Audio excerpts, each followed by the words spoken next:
Àlàáfíà fún gbogbo ojú tó ń wò mí. Ẹ̀yin ọmọ Yorùbá, àwa ọmọ Yorùbá, a kú àríyànjiyàn tó ń lọ lọ́wọ́ lórí íńtánẹ́ẹ̀tì. Aláàfin ju Ọ̀ọ̀nì lọ, Ọ̀ọ̀nì ju Aláàfin lọ, olúkálùkù wa ń kó tàn jáde. Àwọn dádì wa ń kó tàn jáde lọ́tùn lósì. Ìtàn tí mo ti dá gbọ́ lórí issue yìí ó ń lọ bí 1000. Ẹ wá jẹ́ ká bira wa léèrè pé as a race, ẹ̀kọ́ wo ló jẹ́ ká kọ́ nínú àríyànjiyàn tó ń lọ lọ́wọ́ yìí? Pàápàá jùlọ ọ̀rẹ́ mi Akéde Oòduà.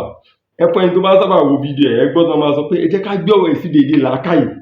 Ẹ jẹ́ ká gbé ọ̀rọ̀ yìí sí déédéé làákàyè. Ẹ wá bá mi bí ṣó ti gbé àríyànjiyàn tó ń lọ lọ́wọ́ yìí, ṣó ti gbé sí déédéé làákàyè? Báwo ló ṣe rí lára ẹ̀? Ẹ̀kọ́ wo ló fẹ́ ká mú kọ́ ńbẹ̀? Gẹ́gẹ́ bí ẹ̀yà, ẹ̀kọ́ wo la lè kọ́ nínú àríyànjiyàn tó ń lọ lọ́wọ́ yìí wípé kí ni Aláàfin ju Ọ̀ọ̀nì lọ, Ọ̀ọ̀nì ju Aláàfin lọ? Torí òun máa ń sọ̀rọ̀ bẹ́ẹ̀ ni pé ìdílé wọn ló ti ń rọ làákàyè. So wá jẹ́ ká wá bí ẹ̀kọ́ wo ló ti rí kọ́ nínú ọ̀rọ̀ tó ń ṣẹlẹ̀ lọ́wọ́lọ́wọ́ yìí. So ẹ jẹ́ kí èmi àti kákọ́ jọ lọ wo ìkànnì àwọn fídíò ẹ̀ tó ti máa ń lérí fún kankan wípé kí ni àní làákàyè ṣe, ẹ jẹ́ ká gbọ́rọ̀ sí déédéé làákàyè kí n tó wá padà wá sọ fún yín àwọn ẹ̀kọ́ tó jẹ́ ká rí kọ́ nínú ìṣẹ̀lẹ̀ tó ń ṣẹlẹ̀ lọ́wọ́ yìí nínú àríyànjiyàn Aláàfin ju Ọ̀ọ̀nì lọ, Ọ̀ọ̀nì ju Aláàfin lọ. Ẹ̀kọ́ tó yẹ ká kọ́ gẹ́gẹ́ bí ẹ̀yà, gẹ́gẹ́ bí race Yorùbá, ẹ̀kọ́ tó yẹ ká kọ́ ńbẹ̀. Wo má wọ̀ kúrò, èmi olùjíhìn àlàáfíà yẹn ni Àfáà Ọmọ Jésù. 2021 làwọn ti ń ṣe fídíò before kí tó lè upload on time yẹn mọ̀gbà tí yẹn ti máa sọ mọ̀gbà tákéde ti ń lo ọpọlọ rí ẹ̀ táwọn àfáà yóò ti lè dánú rò. Ìbéèrè tí wọn fẹ́ bèèrè àwọn mùsùlùmí ni wípé ọjọ́ wo lẹ máa tó lè máa dánú rò, tẹ máa tó lè máa sọ wípé èmi mo sọ báyìí, bàbá tèmi náà ló sọ báyìí, kò ń ṣe wípé ànábì sọ pé nínú àyà kan àbí inú ọkọ̀ kan, torí tàbá ti rí aya a gbọ́dọ̀ rí husband.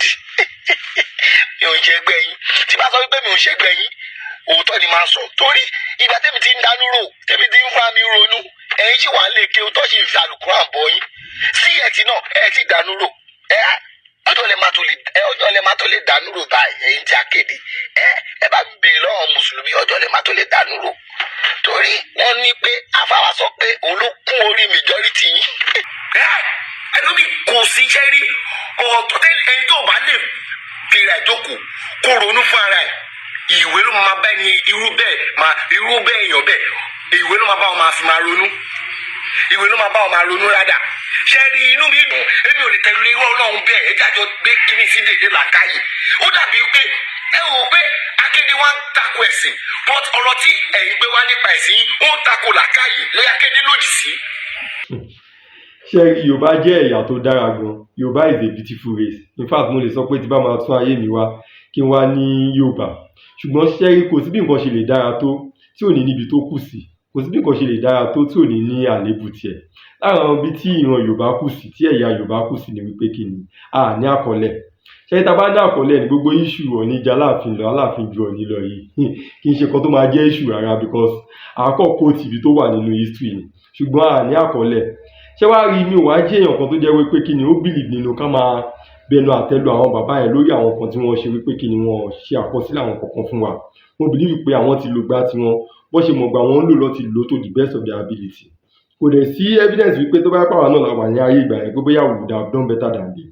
Ṣùgbọ́n nǹkan tó wá jẹ́ kó máa bàyàn nínú jẹ́ ni wípé láti ẹ̀dá àwọn bàbá yìí ò lákọsílẹ̀, àwa táwa jẹ́ ọ̀dọ́ nísìn, tá a jẹ́ ọjọ́ ọ̀la ìran Yorùbá, kí a máa rí kíní ẹ̀ gẹ́gẹ́ bí àrùn, ká máa rí gẹ́gẹ́ bí àléébù, ká fún wa máa rí bí nǹkan ọ̀yanràn. Ẹ gbọ́ bí eléyìí ṣe ń sọ sí pé ẹ jẹ́ ká máa gbé sí déédéé làákàyè, àwọn tó ń fìwé ronú. Ẹ jọ̀ọ́, tí gbogbo nǹkan bá wà ọ̀rìn tì, ọ̀nà wo ni àsáwọ̀ òfin ní wọbẹ̀? Ókè ní ìsìn ara àwọn oríṣiríṣi èèyàn tó ń kó tàn jáde, àti tá a mọ̀ pé ó ráìtì o àti tí ó ráìtì, gbogbo olúkálùkù ṣáà ń sọ títí ẹ̀. Ṣùgbọ́n tí àkọsílẹ̀ bá wà ní ǹjẹ́ ṣé gbogbo àyè máa wà fún gbogbo wọn dọ̀rọ̀dọ̀ yẹn? Òun la ti ń sọ pé ẹ̀yin ọmọ Yorùbá tá a jẹ́ ọ̀dọ́ ní ìsìn, ẹ jẹ́ kí ojú wa là. Àwọn bàbá wa ti ṣe tiwọn, wọ́n ti lọ, ṣùgbọ́n kí ni àwa gangan lè ṣe láti lè fi bẹ́tà race wa? Ṣé wàá rí ẹnìkan tó bá ní àrùn kan tí ò bá ti mọ̀ kíní ẹ̀ ní àrùn, kò sí bí àrùn yẹn bó ṣe fẹ́ rí ìwòsàn ẹ̀, ó dìgbà tó bá kọ́ understand pé kíní tó ń ṣe ẹ̀ yóò àrùn ni, ìgbà yẹn tó ṣẹ̀ máa wá rí ìwòsàn sí. Ẹgbẹ́ bí lè ṣe ń sọ, a dẹ̀ níwọ̀ àwọn èèyàn bẹ́ẹ̀ tó jẹ́ pé kí ni wọn ò rí Quran. Ókè, ṣé gbogbo nǹkan ni ẹ̀yà èèyàn máa ń ní tán? Àwọn kankan míì wà tó jẹ́ pé kí ni ẹ máa kọ́ níbi ìran ẹlòmíì. Àwọn ànábì Muhammad wọ́n lu òṣèlú ní around 700 CE. Ẹ wo stand tí gbogbo àwọn bàbá wa ṣì ń jayé ní 1600 CE ní bíbá yìí. Àwa rí àkọsílẹ̀ gbogbo ogun tí ànábì Muhammad jà, a rí àkọsílẹ̀ bó ṣe ṣègbésí ayé, àwa rí àkọsílẹ̀ àwọn ogun tí àwọn bàbá wa tó jà nílẹ̀ náà níbà ní 1600 CE. ṣùgbọ́n kàkà kó tó wá appreciate pé Quran yìí o, ìwé kan ni tó yẹ pé wọ́n lè preserve láti gbà yẹn títí dìsìn, ìyẹn gangan ló tún wá rí bí nǹkan tó jẹ́ pé o máa fi máa bú mùsùlùmí fún, wàhálà sì rántí tiẹ̀ gangan wọn lákọsílẹ̀ kankan. o wàá mọ̀ ju kó máa gbé nǹkan sí dédé làákàyè, ẹjọ́ tí gbogbo nǹkan bá wà on written. ṣé bí ọ̀gbẹ́ni Akéde Òdà, ṣe bí town planner ló pe rẹ̀, ṣé tó bá fẹ́ ralẹ̀, tó bá fẹ́ ralé, tó fẹ́ talé fún ẹ, tó fẹ́ talẹ̀ fún ẹ, wàá sọ pé kó gbé sí dédé làákàyè, kó má sí any written something, kó má sí any written form pé kíní yìí o bá ṣe ó ti wà black and white o, agreement ìtajọ nílé eléyìí o. ṣé rí àìní àkọsílẹ̀ wa yìí ó jẹ́ nǹkan tó yẹ pé kíni àléébù kan gbòógì fún ìran Yorùbá. Òun dẹ̀ ni mo fẹ́ dá wa lẹ́kọ̀ọ́ lórí ẹ̀ nínú fídíò yìí. ṣé rí mo tiẹ̀ gbọ́ nínú ọ̀rọ̀ iná ọmọkùnrin kan tó ní orúkọ Yorùbá tá à ń jẹ́ yìí, ó láwọn Haúsá ló sọ wọ́n ní Yáríbá, ó ní láti bí Yáríbá ló ti wá sọ wá di Yorùbá. Kò dẹ̀ sí àkọsílẹ̀ kankan tó lè refute irú ọ̀rọ̀ tó sọ yẹn. Àtẹ̀tí wá gbà pé bóyá kò tẹ̀ tí wá sàkọsílẹ̀ nígbà tí wátìkù yẹn lè jáde nínú píríọ̀dù wa yìí. When somebody can speak so carelessly to a whole race, àwárí kankan tó lè jáde nínú ọmọ Yorùbá wípé kó aago gbá lẹ́nu ẹ̀ pé bẹ́ẹ̀ kọ́ orúkọ Yorùbá yìí o, ìpìlẹ̀ṣẹ̀ ni àwọn bàbá wa ló mú orúkọ Yorùbá yìí o, kì í ṣe Haúsá ló sọ wọ́n ní Yárúbá o. kò sẹ́nibọ̀dì ṣáàtì pé mistake táwọn bàbá yẹn ṣe àwa náà ti ń ṣe. wọ́n máa tẹ̀ sí àwọn lọ́balọ́ba àwọn ọba wa tó yẹ pé kí ni wọ́n máa kó tọ̀ jáde, ọ̀ táwọn gangan fún àwọn máa jáde tó máa pawó ẹni bẹ́ẹ̀ lẹ́nu mọ́, àfi agbádá àti káwọn gold káwọn agbádá ká lọ pati. ìyẹn má tẹ̀ sí nínú wọn tó máa jáde, gbogbo wọn tó máa jáde wípé kí ni a ti reach consensus o, this is our history as a race o, Odùduwà o, ibi ìbàyẹ̀ ló ti wá o, oríṣiríṣi ìtàn lè máa gbọ́ lórí Odùduwà yẹn. ìtàn tó lọ́wọ́ lórí Odùduwà ó ń lọ bí 50. kó má sí àwọn lọ́balọ́ba tó máa jáde, gbogbo ọmọ Yorùbá eminent Yorùbá sons and daughters tó máa jáde wípé kí ni o, orúkọ Yorùbá yìí o, orúkọ wa ni o, kì í ṣe wípé nígbà táwọn Haúsá kó alẹ́rú lọ́wọ́ padà sọ wá ní Yárúbá ọbẹ̀ ní gbogbo àti wá sọ ọ́ di Yorùbá. àkọsílẹ̀ bá ṣe jẹ́ orúkọ Yorùbá bá dẹ̀ wà kí a tọ́ka wá sí irú àkọsílẹ̀ náà, ìyẹn ni ó máa jẹ́ ìyànwọ̀n fún àwa tí a wà láyé sí. tàbá dẹ̀ mọ̀ pé kò sí wá àkọsílẹ̀ yẹn kò tí ì létí jù, àwa mọ̀ pé Haúsá ló sọ wá Yárúbá lóòótọ́, ìrètí ìta lè change ká máa jẹ́ orúkọ mi. tó gba àwọn nǹkan tó jẹ́ ká máa ṣe lélẹ̀ ju pé ká máa bẹnu àtẹ́lu àwọn kan tó jẹ́ pé wọ́n kan ìtàn ìgbésí ayé wọn sílẹ̀, tó jẹ́ pé wọ́n kan ìtàn tó wà láti 700 CE wọ́n kọ́ àdẹ̀ṣe ń rí kàdé sí. nítorí ẹ̀ ló fi jẹ́ pé nínú fídíò yìí màá máa dára lẹ́kọ̀ọ́ lórí wípé kí ni ara àwọn àmì tá a fi máa mọ̀ wípé àwọn Abrahamic religion, Ọlọ́run tó farahàn wá látara àwọn Abrahamic religion pé ìlànà tiẹ̀ ó yàtọ̀ sí ìlànà àwọn tòṣà kéékèèké. ẹ pé Ọlọ́run ọba ó ní àkọsílẹ̀ either in Christianity ni o àbí nínú Islam, ẹ pé Ọlọ́run ọba ní àkọsílẹ̀. so àwọn òòṣà tá ní a fi ayé wa sìn nílẹ̀ Yorùbá kó má tẹ̀ wá sí tó lè ta wá jí nínú wọn wípé kí ni o, ẹ̀yin ẹ̀yà Yorùbá ọbẹ̀ ṣe jẹ́ kàǹkà tó yò ó jẹ́ kẹ́ ẹ lákọsílẹ̀, kò sí tó lè ta wá jí nínú wọn. so lára àwọn àmì tá a gbà mọ̀ wípé àwọn ẹ̀sìn tí ó wá láti òkèèrè yìí, àwọn Christianity and Islam yìí, àwọn Abrahamic religion ìbóyè jẹ́ bóyè kí ni àtọ̀dọ̀ náà ló ti wá ní lára ẹ̀ ní kíkàn sílẹ̀ yìí, nítorí pé kí ni nǹkan tọ́lọ́run máa ń yàtọ̀ sí táwọn òòṣà kéékèèké. ẹ jẹ́ ká kọ́kọ́ lọ sí Quran chapter 96 verse 1 to 5 kẹ́wọ́ bíi tí Quran ti mú. in fact wọ́n tó bá jẹ́ mùsùlùmí máa dúpẹ́ fún Ọlọ́run ọba, nítorí pé kí ni Islam jẹ́ ẹ̀sìn tó yẹ pé ó rẹwà. Ọlọ́run ọba tó fi ara hàn wá nínú Islam, Ọlọ́run ọba tó yẹ pé Ọlọ́run ọba òtítọ́ ni. ẹ máa gbọ́ o, ní Quran chapter 96 verse 1 to 5 ayé kàwé pé read in the name of your Lord who created. Ikra ká wà lọ́bì máa kà nígbà táwọn ọmọ bíbẹ́ bẹ̀rẹ̀ sí ní jíṣẹ́ ní àyà ìsọ̀kalẹ̀. Read in the name of your Lord who created man from a cloth. Read aniko kase, and your Lord is most generous. He who taught by the pen. Aṣọ Ọlọ́run ló fi mọ̀mọ́ gègé. He Ọlọ́run yóò who taught by the pen taught man what he never knew. Ọlọ́run bá ló ń fi mọ àwa èèyàn nǹkan tí a mọ̀ tẹ́lẹ̀, kékeré díẹ̀ dẹ̀ ló fún wa nínú ìmọ̀ ẹ̀. ó wá ní kékeré tí mo fún yín yìí o, ẹ kọ sílẹ̀ kó má bàa sọnù. He who taught by the pen. ṣé ibi tí Quran ti gbé, ṣé ti pé our God is a very civilized God, ó yàtọ̀ sáwọn Ọlọ́run kéékèèké. Ọlọ́run fẹ́ràn pé kí ni ká ní àkọsílẹ̀. ó ṣe pàtàkì gan. ṣé ìwọ Akéde àti Ìbẹ́nilé àtàwọn akẹgbẹ́ yín tó kù, ṣé kò tiẹ̀ yé yín sí wípé ohun tó kù fún ẹ̀sìn Ifá yín yẹn sìn ni pé kẹ́ ẹ lọ ní àkọsílẹ̀ gbogbo odù Ifá yín yẹn kẹ́ wá bí tẹ́ máa kọ́ sí, kẹ́ fún ní ṣáptà, kẹ́ fún ní verse. Káà náà ká tẹ̀ lọ fi odù Ifá yẹn ká lọ fi kọ́ àwọn kan lẹ́rú bí àwọn kí ló ń pọ̀ òkú ẹ̀ àwọn Arab ṣe wá fi ẹ̀sìn Islam ìbọn ṣe fi wá kó wa lẹ́rú bíbà, ṣùgbọ́n nígbà tí ó ṣàkọsílẹ̀ nǹkan ṣé níbi wótòwóró bàbá kan ni kó wá sọ odù Ifá fún yín kí ẹlòmíì wá sọ odù Ifá fún yín gbẹ̀lẹ́ fẹ́ jókòó sí kó má tẹ̀ alẹ́ lọ kójọ gbogbo ẹnájì tẹ́ ń lò tẹ́ fi ń attack Islam yìí ẹ lọ fi kó odù Ifá yín jọ. Your creed as a religion as Ifá religion ẹ kójọ sójú kan, ẹ wà learned, ẹ jẹ́ kó wà civilized. Nǹkan tá a expect pé kẹ́ ẹ ṣe nìyẹn, kì í ṣe gbogbo wọn dọ̀dọ̀ tẹ̀ ń bá káàkiri yìí. Ẹ kójọ kẹ́ fún ní chapter, kẹ́ fún ní verse, ìyẹn ni àwọn odùkódù òṣè ni máa wọnú odù fún yín. Ṣé bẹ́ẹ̀ gbọ́ nígbà tí ẹ̀ ń bá àwọn àfáwà kan àgbì tán mú odù Lẹ́kí wá fún yín, ọ̀lẹ́ Lẹ́kí láwú bóyá ó right bóyá kò right àmọ́ àwa náà ń wà kábà yín ṣe fa yín yẹn, ṣùgbọ́n a ṣì ń fojú ẹgbẹ́ kan wò pé àwọn eléyìí tí ọ̀la kọ̀ sílẹ̀ yìí ṣé wọ́n mọ tó ń ṣe ṣá. So ẹ lọ kọ́lẹ̀ ẹ fún chapter, ẹ fún ní verse, ìyẹn làwọn tí wọ́n ń ṣe ọmọ Yorùbá máa fi gbà lọ́wọ́ yín. Àwọn ẹ̀kọ́ tó yẹ kẹ́ ẹ kọ́ lára Islam lélẹ̀, kì í ṣe pé bóyá kí ni kẹ́ máa bẹnu àtẹ́lù Islam, kẹ́ máa bẹnu àtẹ́lù Quran, ṣùgbọ́n nígbà tó yẹ pé kí ni tẹ́ bá rí nǹkan tó da ńkọ́, ìlara kò ń jẹ́ kẹ́ ẹ rí nǹkan tó da, nǹkan tó yẹ kẹ́ ẹ kọ́kọ́ lára ẹ̀, ìlara ò ní jẹ́ kẹ́ ẹ kọ́. A tún rí ìṣesí Elédùmarè ní Habakkuk chapter 2 verse 2 to 3. A rí kà wípé write down the revelation, ṣe àkọsílẹ̀ àwọn nǹkan tí a fi ń mú ẹ yé o, and make it plain on tablet, kó o dẹ̀ kọ sórí pátákó, so that a herald may run with it, so that àwọn tí ó ń jíṣẹ́ wọ́n á lè fi jíṣẹ́. Verse 3, for the revelation awaits an appointed time. Nítorí pé kí ni ohun tá a fi mú ẹ yé o, ó ń bọ̀ wá ṣẹ ní àwọn àsìkò kan. It speaks of the end, ó sọ̀rọ̀ nípa nǹkan tó máa ṣẹlẹ̀ ní ìkẹyìn, and will not prove false, kò dẹ̀ ní já sí irọ́. Though it linger, ó lè pẹ́ o kó tó wá sí ìmúṣẹ, wait for it, ẹ dúró kẹ ní àfojúsọ́nà fún, it will certainly come and will not delay, ó máa padà wá sí ìmúṣẹ. Ṣé ti wá rí ẹ̀kọ́ tí mo fẹ́ ká kọ́ nínú verse àkàyè ni pé lára ìṣesí Elédùmarè tí ó farahàn wá látara àwọn Abrahamic religion yìí ni pé kí ni a gbọ́dọ̀ máa ní àkọsílẹ̀. Wọ́n sọ fún Habakkuk pé mo ti ṣe àwọn revelation kan, mo ti fún ẹ láwọn revelation kan, kọ sílẹ̀, kọ sórí pátákó. Ẹ wò gbà táwọn Habakkuk ìtọ́ṣẹ́ nì àwọn BC eléyìí BCE káwọn bàbá wa tẹ̀ tó lálàá pé wọ́n fẹ́ máa jayé Ọ̀yọ́ empire ni o. Ẹ wò àtìgbà tó ti ń kọ nǹkan sílẹ̀ ìgbà yẹn àwárí àkọsílẹ̀ ìtàn tiwa tó já gere. Eléyà sọ̀sọ̀ kan títí ẹ̀ Odùduwà Mẹ́kà ló ti lé wá, Odùduwà Lámúrúdù ni láti Egypt ló ti wá. Ìtàn lórí bàbá wa Odùduwà wá pọ̀ lọ rẹ́kẹrẹ́kẹ́, ṣó jẹ́ kó rí bẹ́ẹ̀? Ṣó jẹ́ kó rí bẹ́ẹ̀? Eléyà sọ pé orúkọ wa àwọn Haúsá ló kó wa lẹ́rú lọ́sọ wá ní Yáríbá, ìgbà yẹn làwọn náà tó wá padà di Yorùbá. Ẹ jọ̀ọ́ ṣó yẹ kó rí bẹ́ẹ̀? Is that not an insult to a whole race? Ẹ̀dẹ̀ ń ṣe ẹ̀sìn Ifá yín náà kò tẹ̀ sí wípé òkè Ifá yìí ó gbọ́dọ̀ lákọsílẹ̀, ó ní chapter, ó ní odù Ifá yìí ó ní chapter, ó ní verse irọ́, àfi kẹ́ máa bẹnu àtẹ́lu àwọn tó kó tiwọn jọ tó kọ sílẹ̀ láyé ìgbà tó yẹ pé ẹ̀yin láyé ìgbà tójú sí dúdú, ìgbà tójú ilẹ̀ mọ́, ẹ̀yin ò lè mọ́ bẹ́ẹ̀ ṣe lè wà civilized tẹ́ máa lákọsílẹ̀.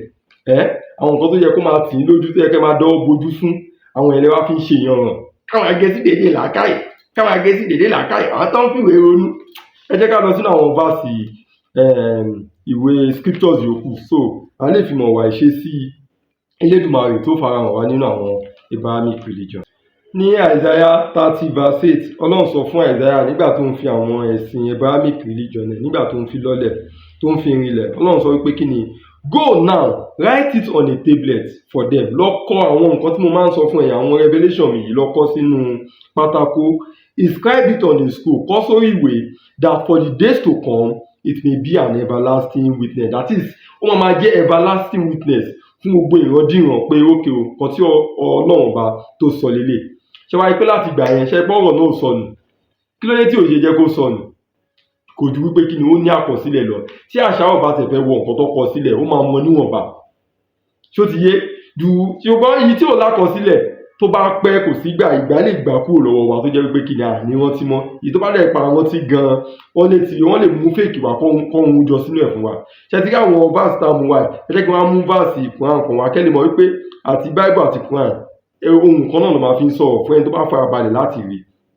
Ẹ wá rí bí Bible àti Quran bó ṣe ń wọlé, tó ń wọlé síra wọn. Quran chapter 5 verse 44 àríkà wípé we have revealed the Torah àṣẹ̀ká lẹ́ẹ̀kan yẹn nígbà tó lọ́run sọ wípé kí ni gbogbo ọ̀rọ̀ tí mò ń sọ fún Isaiah yìí ó máa jẹ́ everlasting witness fún gbogbo ìran ilé ayé. Ẹ wá gbọ́ bí Allah náà ṣe ń rí fàásì nínú Quran tó ń rí fàásì àwọn òwe tó ti sọ̀kalẹ̀ síwájú. Ó ní we have revealed the Torah, àwọn la sọ Bible kalẹ̀ o, wherein is guidance and light. Nínú guidance wà nínú ẹ̀ àti ìmọ́lẹ̀. The submissive prophets rule the Jews according to it. Àwọn òjíṣẹ́ tá a rán sí yín o, òun ni wọ́n fi ń dájọ́ fún àwọn Yehudi, àwọn Jews. So did the rabbis and the scholars àti àwọn ọ̀mọ̀wé láàrin wọn, as they were required to protect God's book. Nítorí pé kí ni a ti fi mọ̀ wọ́n, a ti ṣe dandan fún wọn wípé kí ni ìwé Ọlọ́run wọ́n gbọ́dọ̀ protect ẹ̀. Ìwé yẹn lẹ́yìn kan wá mú ní lẹ́mú ní yọ̀bọ̀kẹ́ lẹ́yìn torí ẹ̀ bú àwọn èèyàn fún ìwé tẹ́yìn ò ní, ẹwà tẹ́yìn ò ní, value tó sọnù fún yín. As they were required to protect God's book, blah blah blah. Ká lọ sí verse 45 ẹ̀mí ìfẹ́ gbà lásìkò. And we wrote for them in it. Àwa kọ sínú ìwé náà a life for a life. Nínú ìwé náà a kọ síbẹ̀ wípé kí ni ẹ̀mí fún ẹ̀mí ni. Tí èèyàn kan bá pa èèyàn kan nínú ẹ̀mí ìṣọ̀pẹ́ ẹgbẹ́ ẹ̀mí náà padà. And eye for an eye, ojú fún ojú. Nose for nose, imú fún imú o, ear for ear, etí fún etí, tooth for tooth, eyín fún eyín, and an equal wound for a wound. That is wípé tí èèyàn kan bá ṣe àìdá sí ẹ, o gbọ́dọ̀ gba ẹ̀san àìdá tó ṣe fún ẹ yẹn. Bá ṣe kọ́ síbẹ̀ eléyìí ló máa jẹ́ ìdáàbòbò ẹ̀mí fún yín. But whoever forgoes it, ṣùgbọ́n ẹni tó bá ṣe kí ni tó bá sọ pé òkè o nǹkan tó ṣe fún mi mo yáfẹ́ ẹ̀fọ́ Ọlọ́run o, forgoes it in charity, it will serve as atonement. Ó máa jẹ́ atonement fún àwọn ẹ̀ṣẹ̀ tó yẹ kó òun náà ti ṣẹ̀ síwájú Ọlọ́run. Ṣé tí wàá rí bọ́lá ti sọ pé kí ni òun lòun sọ Bible kalẹ̀. Bóyá lómi àfẹ́ máa ṣe ìpínyà láàrin Christian àti Muslim àti Christianity àti Islam, Ọlọ́run kan náà àtọ̀dọ̀ Ọlọ́run kan náà ni wọ́n ti wá. Òun ni àyà yìí lára nǹkan tí àyà yìí ń tọ́ka sí. Ṣé tí wàá pé ó dáa kí ọmọ alákọsílẹ̀ tí bọ́tà àkọsílẹ̀ bá wà àwọn òfin tí a ní tí Ọlọ́run ti fún wa kò ní sọnù. Ṣé tí wàá pé ẹ wo ibi tí Ọlọ́run pè wá sí, ẹ wo ibi tí Ọlọ́run tó fara hàn wá látara àwọn Abrahamic religion, ẹ wo ibi tó ń pè wá sí, ṣùgbọ́n ẹ wo bá ṣe fi gbogbo ayé wá sí àwọn òòṣà nílẹ̀ Yorùbá. Ǹjẹ́ wọ́n ta wájú wípé ká ní àkọsílẹ̀? Síbẹ̀síbẹ̀ náà lákọsílẹ̀ débi wípé a lè rí clearly wípé ókè o Aláàfin lójú Ọ̀ọ̀ni lọ, Ọ̀ọ̀ni lójú Aláàfin lọ, òun ló wá ń fa rògbòdìyàn nísìn. Ẹ̀yin ò kí notice pé nínú Islam báyìí sọ pé bóyá asán lórí tó àyàwó èdè bí wípé kí ni ká máa bẹnu àtẹ́lù ànábì Muhammad, nítorí pé kí ni ó ti ní àkọsílẹ̀ nínú Quran wípé wọ́n tó bá ti bẹnu àtẹ́lù ànábì Muhammad iṣẹ́ rẹ̀ ṣe kí ni ó bàjẹ́. Báyìí pé tó bá ti ń ṣe gbogbo wèrè wọn ibi ọ̀dọ̀ àwọn sàbí ló máa ń ṣe sí. Mò ń sọ eléyìí láti lè jẹ́ kẹ́ mọ̀ wípé kí ni ìpàtàkì àkọsílẹ̀. Wáyé pé àkọsílẹ̀ ti wà ní wípé kí ni Aláàfin òun ni olórí ọba nílẹ̀ Yorùbá ni kò ní sí wàhálà, kò ní sí gbogbo back and forth yìí náà. Tó bá dẹ̀ pé ó ti wà wípé Ọ̀ọ̀ni o òun ni olórí ọba nílẹ̀ Yorùbá, ṣé gbogbo wàhálà gbogbo rògbòdìyàn yìí ṣó máa wà nílẹ̀ ni? Kò ní sí. Ṣùgbọ́n nígbà tí kíkọ àkọsílẹ̀ tí ò sí inú culture wa ńkọ́, ìyẹn ló wá jẹ́ ká wá kọ́. Ẹ̀yin ará, mo rò bí ẹ ti kọ́ ẹ̀kọ́ kan àbí méjì nínú fídíò yìí. Lára ẹ̀kọ́ tí mo fẹ́ kí á mú lọlé nínú fídíò yìí ni wípé kí ni gbogbo ẹ̀yin ọmọ Yorùbá tí wọ́n ti purọ́ fún wípé ẹ̀sìn Christianity àti ẹ̀sìn Islam wípé kì í ṣe ẹ̀sìn gidi, pé ó jẹ́ ẹ̀sìn àjòjì. Lára àwọn àmì tí wọ́n máa rí níbi ara àwọn ẹ̀sìn náà ni wípé kí ni wọ́n ní àkọsílẹ̀. Táwọn ẹ̀sìn ìbọ̀rìṣà kéékèèké tí wọ́n dẹ̀ ní àkọsílẹ̀. That is because Ọlọ́run ọba wa, Ọlọ́run ọba dẹ́dà wa is a civilized God. Táwọn òòṣà kéékèèké dẹ̀ jẹ́ kí ni uncivilized deities. So ìyẹn jẹ́ ẹ̀kọ́ alákọ̀ọ́kọ́. Ẹ̀kọ́ ẹlẹ́ẹ̀kejì ni wípé àwa tá a jẹ́ ọmọ Yorùbá a gbọ́dọ̀ ṣe kí ni ká gbìyànjú ká lọ ní àkọsílẹ̀. Ká tẹ̀ gbà pé àwọn bàbá wa wọ́n ti ṣe tiwọn, wọ́n ti lọ. We should stop living in past glories. Àwọn nǹkan tó bá jẹ́ ká kọ sílẹ̀ ní ìsìn ká bẹ̀rẹ̀ sí ní àkọsílẹ̀. Ká máa jẹ́ káwọn kan máa sọ ìtàn lé wa lórí wípé kí ni àwọn Haúsá kan lọ sọ wá ní Yáríbá, ní àwọn kan làwa tó wà ṣẹ̀ ń jẹ́ Yorùbá. Gbogbo àwọn kan báyìí kì í ṣe nǹkan tó dáa. Ẹ jẹ́ ká jáde ká kọ̀wé lórí ẹ̀, ká kọ̀wé lẹ̀ ká document ẹ̀ wípé irọ́ o nígbà tí Rínà Ọmọkùnrin sọ báyìí wọ́n fún lésì wípé kó gbá lẹ́nu ẹ̀ o, báyìí ni ìtàn Yorùbá ṣe jẹ́ o. Gbogbo ìtàn bàbá wa Odùduwà tó pín yẹ́lẹyẹ̀lẹ yẹn ẹ jẹ́ ká ká pe conference kan kí gbogbo àwọn lọ́balọ́ba kó wà ńbẹ̀, kí gbogbo àwọn àgbààgbà Yorùbá kí wọ́n wà ńbẹ̀, kí wọ́n wá sọ pé kí kálukú fi ìtàn balẹ̀ ká wá dúró lórí pé òkè o nínú gbogbo àwọn ìtàn yìí o èyí tó ṣe tó tí gbogbo after fẹnu kù sí jù lélẹ̀ ká dẹ̀ dọ́kúmẹ́ǹtì ẹ̀ ká kọ́ sílẹ̀ gbogbo àwọn tó dẹ̀ ń ṣe ẹ̀sìn Ifá náà ó wù wá ká bá yín ṣe ẹ̀sìn Ifá yín Akéde Oòduà Benny ó wù wá ká bá yín ṣe ẹ̀sìn Ifá yín ṣùgbọ́n ẹ lọ wà civilized ayé ti kúrò láyé pé ẹ lákọsílẹ̀ àwọn òdùfá yín ẹ jẹ́ kó ní chapter ẹ jẹ́ kó ní verse kí àwọn ọmọ Yorùbá náà ká lè bá yín ṣe nínú ẹ̀sìn tẹ́ ẹ̀ ń pè wá sí yìí kí àwọn tí ẹ pé kí ni ọba wà lókèrè náà kọ́ lè tẹ́wọ́ gba àwọn ẹ̀sìn yín lọ́wọ́ yín gbogbo àwa ọmọ ilẹ̀ káàárọ̀ oòjíire àfàmọ́ Jésù fẹ́ràn yín o àfàmọ́ Jésù yìí náà ilẹ̀ Oòduà á gbè wá o Shalom. mo bójú ayé ò ayé ṣá málámálá. mo máa bójú ọ̀run òkùnkùn ló ṣubúlẹ̀. mo máa bójú ọ̀run òkùnkùn ló ṣubúlẹ̀. mo ní ẹ̀ẹ́rẹ́ yìí o kí ni dé sí Yorùbá o ọmọ aráyé kí ni ṣẹlẹ̀ sí Yorùbá o ọmọ Oòduà o.